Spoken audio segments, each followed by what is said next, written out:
share time together in San Juan. We'd never done this before. But the idea was that one of the realities here in the Valley is that we have a lot of very active parishes and young adults, but they don't know each other because the diocese is spread out. And so what goes on in Brownsville, maybe they don't know what's going on in McAllen or in Edinburgh or in Rio Grande or in Roma. So, and I was very, very edified and touched to see so many young adults, some of them married, most of them single, to come out. We had a packed sort of that Mark Center in San Juan. It was packed. We had the posada, we had tamales, we had the piñata, we had a great time. Now, why do I talk about this? Because no work in the church really works unless we're listening to what people are looking for. And if we listen to them, if we get a sense as to what people's questions are, what their concerns are, what their worries are, then we're better able as a church to respond in a positive, creative way. And we have to here in the Valley recognize that what many of our young people are looking for is something that will fulfill their sense of purpose in life. Because everybody, in a certain sense, everybody wants to be happy, as Aristotle said. Does everyone know Aristotle? Everybody wants to be happy. But the problem, that's not the problem. The problem is how? And I think we have to realize that the church has a very definite response to that. A very different response to the desire. Everybody wants to be happy. But the trouble is that sometimes, as the song says, they look for it in all the wrong places, right? Well, the church has a definite response to a young person who says to us, what can you tell me about what will make me happy in life? What will be fulfilling in my life? One of the simple message is you need to know the Lord Jesus and you need to go out and serve somebody besides yourself. Because there is no happiness in life unless you learn how to give of yourself generously for the sake of something other than your own self-interest. This is a message that the church has to be constantly talking about. From the time we're little to the time, young adults, but whatever it is, but whatever age group it is, the church has the gospel has a very definite answer to this. The joy of the human heart is to give itself away in service for something greater than just my own self-interest. There's more to life than what makes me richer. There's more to life than what just makes me, have more stuff. There's more to life than just where I need to build my own little personal kingdom. That message needs to get out, and we need to say it clearly. Because frankly, the issue of vocations, and this is kind of where I'm aiming this, it makes no sense to a young person to talk about a vocation to the religious life, the brotherhood, the sisterhood, and the priesthood, unless they've first been introduced to the truth that the only true joy you can experience in life is a life of service for the sake of something more than just your own self-interest. That's the message that we need at all the levels of our catechesis, all the levels of our church activity, is to challenge people. Jesus said, if you would have life, you must learn to give it away. Only when a young person has experienced sort of the invitation to serve someone else, something bigger than themselves, somebody more needy than themselves, somebody more struggling than themselves, only when a young person has given themselves and experienced the joy of service, does it begin to make sense to talk about a life of dedicated service to the work of the church. I'm all for billboards, but I know some dioceses that spend thousands and thousands of dollars on billboards. And a billboard says, think about your vocation. And that's good, but that billboard is not going to make a resonating sound inside a young person's heart until they already have a sense that life is about what you give and not what you take. Hence, my sort of suggestion or my theme for this particular Sarah Christmas dinner is that we look at the Christmas mystery in terms of the generosity of God who comes down from heaven and experiences our situation as a gift that he gives, and it costs him something. That is the first step that basically invites us to do the same. To go out of our way, to be of service to somebody else, and to bring somebody with us when we do that. Because that's how people get to know Jesus. And that's how they get to know the joy of serving in the church. If we get that message out, then we will have a much more resonant sort of base upon which we can speak about vocations and why it's the offer of a grace to know a fuller life. That's what it is. And unless we can kind of get that message across, that first is based upon that generosity that's at the heart of all Christian living. This message that we speak in the gospel in the church, this message of service to others, is the heart of our vocation. Is rooted in our being with Jesus, and our service doesn't make sense apart from that. In his exhortation, the Holy Father, on the joy of the gospel, the Holy Father uses a phrase that I want to mention to you. It's a long document, but that's okay. You can read it a little bit at a time. He says that we are all called to be. We're all called to be itinerant intimates with Jesus.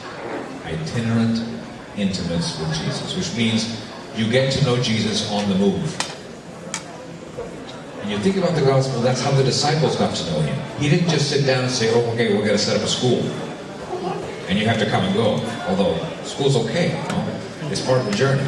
But he said, come with me.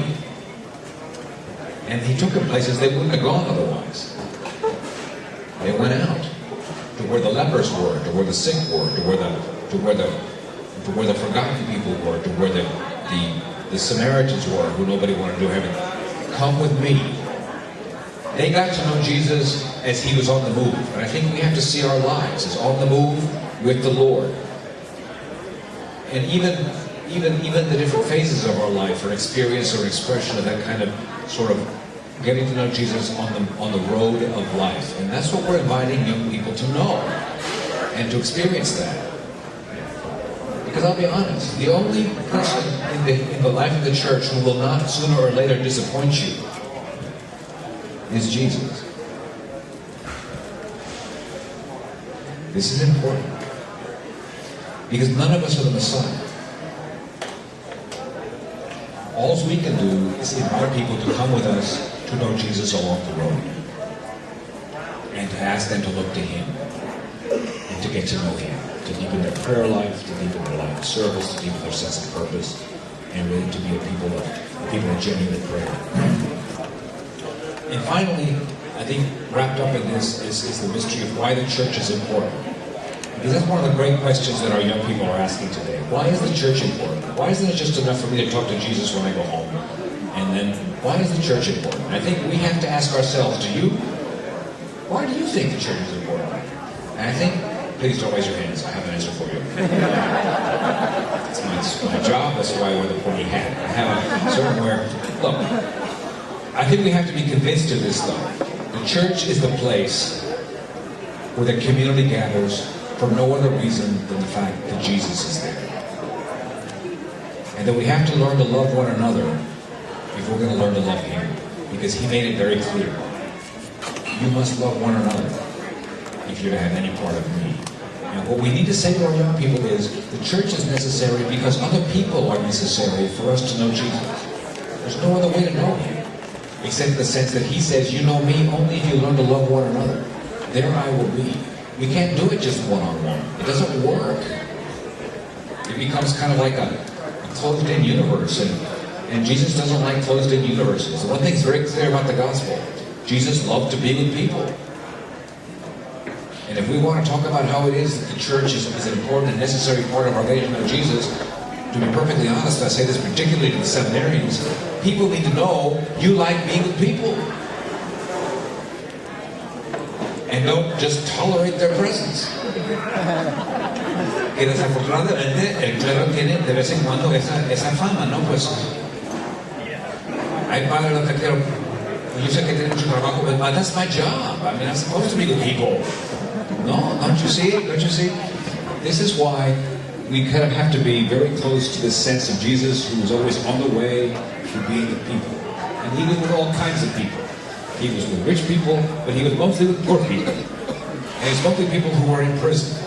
And he's mostly with people who were sick. All the people that the beautiful society doesn't want to be around. That's where we're supposed to be. So, al fin y al cabo, this is the point. Be generous, teach generosity. Jesus is about serving others, and we get to know that in a community. And we need to go out and invite other people to get to know Jesus with us as we're on the road. Why? Because we like being where Jesus is. And where is Jesus? Jesus is with his people. I appreciate very much. I want you all to have a very merry Christmas. Very merry Christmas. Very merry Christmas. A merry Christmas. And then a happy New Year. Okay? God bless you.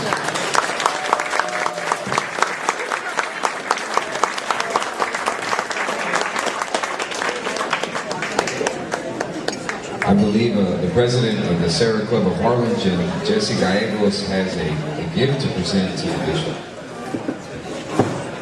Thank you, Eddie. Bishop, if you would stay. If you take a look at the program in the back, you'll see the presidents, and I'd like to ask Nelda to come up. Grace from Brownsville, Nelda from Rio Grande City. And we have a special presentation gift for Bishop Flores.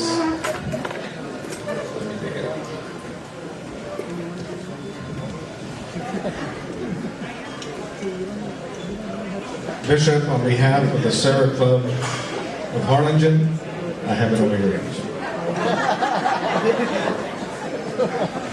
We have a check for $1,000 for Bishop Flores.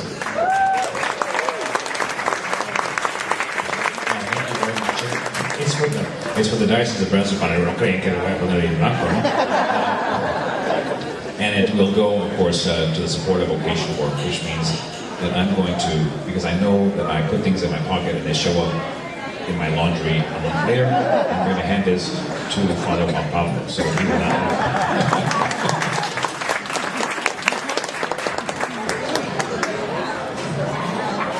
812 from Rio Grande City, Texas. Yes, it's a check for $500 to assist in the formation of the seminarians. Very good. Thank you very much. I appreciate that. Thank you. No, I'm very grateful for that generosity and for the expression of support that is, and be assured that it will go to very good use for the support of formation of the seminarians.